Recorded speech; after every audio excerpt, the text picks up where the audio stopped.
15 দিন ছুটি কাটায় অফিসে এসে দেখি কি অফিসের উপরে পপকর্ন। তো এই প্যাকেটটা আমাকে দিয়ে গেছে, আমারে বললো এটা খাইতে। তো এটা দেখি যে ওভেনে দিতে হবে, তো এটা নিয়ে এখন যাব ওভেনে। তো আমাদের অফিসে মাইক্রো ওভেন সহ সব কিছুই আছে। তো এটার ভিতরে দিয়ে এই পাতলা যে প্যাকেটটা আছে এটার ভিতরেই পপকর্ন আছে। তো এটা দিয়ে এটাকে 3-4 মিনিট লেখা আছে ওইখানে।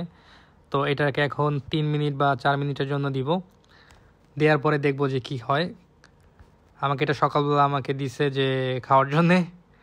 অনেকদিন ছুটি কাটানোর পরে অফিসে আসছি এবং ইতালিতে সবারই এরকম ফেরিয়ে থাকে। তো এটা পপকর্ন হয়ে গেছে, হওয়ার পরে এরকম ফুলে গেছে সব ভিতরে, আর ধোঁয়া বেরোচ্ছে যেহেতু অনেক গরম। তো এটা নিয়ে এখন টেবিলে যাব, যে খুলে দেখাবো ভিতরে কেমন। এই যে পপকর্ন, গরম গরম পপকর্ন সকাল সকাল। ইতালিতে সুপার মার্কেটে এই পপকর্নগুলো পাওয়া যায়, প্যাকেট নিয়ে আসে, দেন মাইক্রোওভেনে দিলে 3 থেকে 4 মিনিটের মধ্যে পপকর্ন রেডি হয়ে যায়।